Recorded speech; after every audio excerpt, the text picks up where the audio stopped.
Nilou's rerun is just around the corner, and so the big question is, should you get Nilou? If you ask me, I highly recommend Nilou. Let's get into this. We're here with Nilou in the Altar of Mirages. This is actually the best domain to just enjoy Nilou shenanigans 100%. New Rain cutter. Rain outlines. Stay put. What? Let's do a vacuum.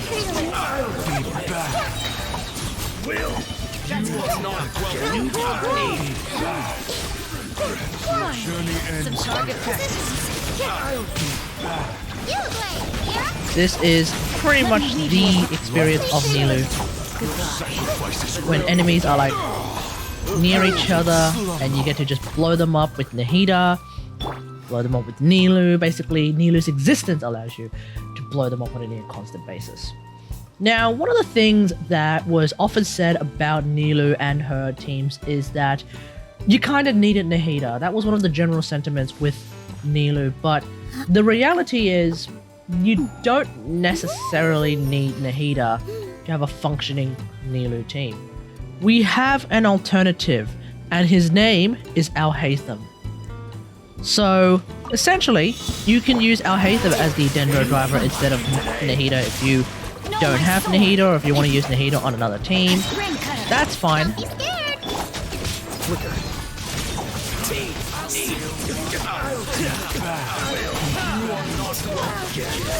On top of that, you can actually do this and then swap over to Nilou's ult, like so. Rain outlines your fate. Let me leave you a verse.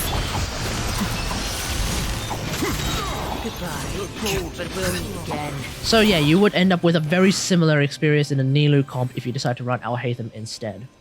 Now, on top of all of this, there is one other more cursed way of playing Nilou, and that is to run Vape Nilou. This team looks very familiar, doesn't it? It's international. Go in! Fallen leaves, adorn my night! Dance with the waves! Dance with the waves! Let's light it up!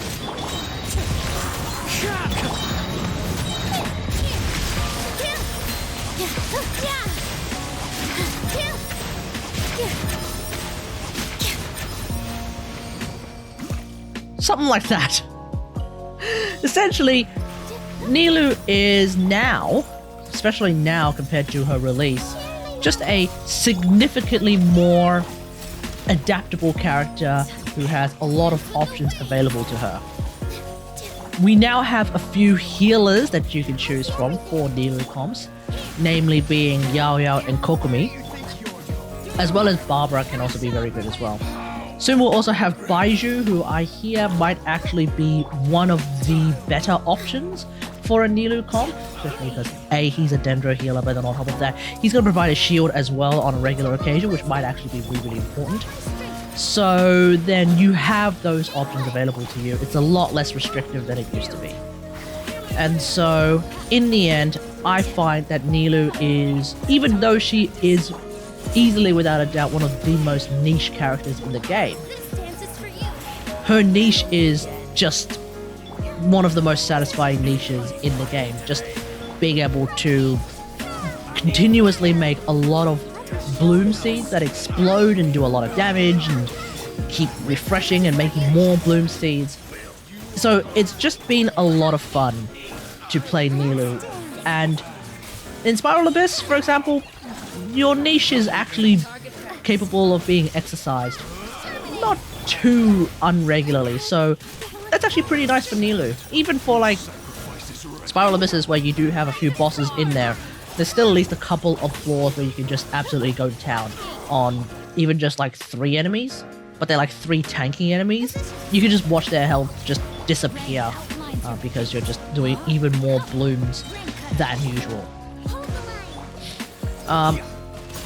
At this point, with the very existence of Nilou, I've not really ever felt an active desire to play Virgin. The only time I feel I play Burgeon is if I accidentally whoops-a-daisy myself into a Burgeon team with like Nilou, for example. But aside from that, every time I feel like, ooh, I want to play Burgeon, I just start playing Nilou instead. So yeah, there's that kind of thing going on there. And I guess my one only real complaint is that Nilou's normal attacks are a bit on the boring side. Mainly because it is a 1-2-3 hit and that's it. All of her attacks, whether it be her normal attack or her on-field special normal attack, if you will, they are 1-2-3 hits. They're like 3-hit combos, which I do find a little bit more boring, but at least her on-field special normal attacks, they do feel a lot better to play. I think it's just because of the big delay on the last hit before coming back and starting that 3-hit chain again. That's probably what makes it feel a little bit but generally speaking, I don't find myself using the on-field special all that much. Instead, the aura that Nilou has that does provide a pretty decently fast Hydro application, especially for Bloom shenanigans. I just find that to be exceptionally useful, especially for her niche. In the end, my thought process when it comes to playing Nilou is not, oh, I need my Bloom Seeds to do 30,000 damage each. It's more like, ooh, I just want to make as many Bloom Seeds as possible because everything's just going to die anyway. Doesn't matter if your Bloom Seeds is doing 25,000 damage, 28,000 damage, 30,000 damage, or even more. I feel like as long as you just keep making those seeds, you'll be able to pass whatever DPS check you need to do. And so when you're going up against multiple enemies, it doesn't really matter if like your Bloom Seeds are not doing as much damage because let's say for example it's not your Flowers of Paradise Lost Xingqiu who's actually triggering the seeds, but instead it's your Yao Yao who only has about 200 something EM. That's fine. Like eventually someone is going to be able to get the seeds and that person would be the one who can trigger it with a lot of EM, so it kind of just all works out. Like essentially the main takeaway I think if you decide to play Nilou, don't try to like analyze how Nilou's team damage is actually going. Just sit back, relax, everything's gonna blow up. That's just how I've been going at it. So many explosions, everything dies.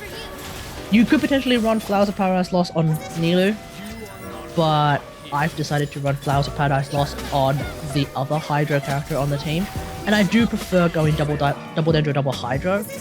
You could go for a triple Hydro and Nahida, for example, or triple Hydro and Alhazen, for example. I just don't find them as interesting for some reason. I kind of like normalizing and having double Hydro, double Dendro.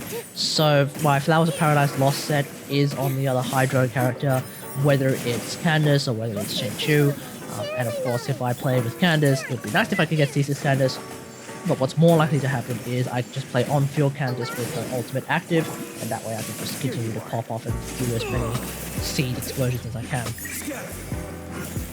But yeah, aside from that, just try to give your Nilou as much health as possible. I am running Gilded Dreams on my Nilou, so that seems to be just an all-round pretty decent choice for Nilou. You could run Flop on Nilou instead if you want, but just keep in mind that Nilou inherently is not going to have that much EM compared to your other Hydra character, unless you're running Key of Karsh's suit. But I'm not running Key of Karsh's suit. I personally don't feel any real need to get Key of Karsh's suit for all the reasons that I kind of talked about just previously. So yeah, just running Jade Cutter, I'm actually having a grand old time with Nilou. So let me know what you think about all of this in the comments below. Do you intend to get Nilou? Let me know in the comments. Again, you don't necessarily need the heater if you have Alhazen. You could also use DMC, great option. Yao Yao, fantastic option. Your Hydro options include Xingqiu with Flop, possibly Yelan with Flop if you really want to go there, Candace with Flop, anyone with Flop really, or if you don't have a good Flop set, you can just put Gilded Dreams on them, that's absolutely a-okay as well. You have a lot of options to play around with, so she's definitely not as restrictive, even if her niche is by definition restrictive. She's not that restrictive anymore because we have so many characters, and more to come in the future. So that's going to be it from me. Hope you guys enjoyed. If you like this video, hit that like button, subscribe for more Genshin Impact action, and until next time, I'll see you guys later. Thanks for watching. Peace. Stay put. Flee! Grant us your blessing! Ha! Yeah. Fua! Ha! Yield!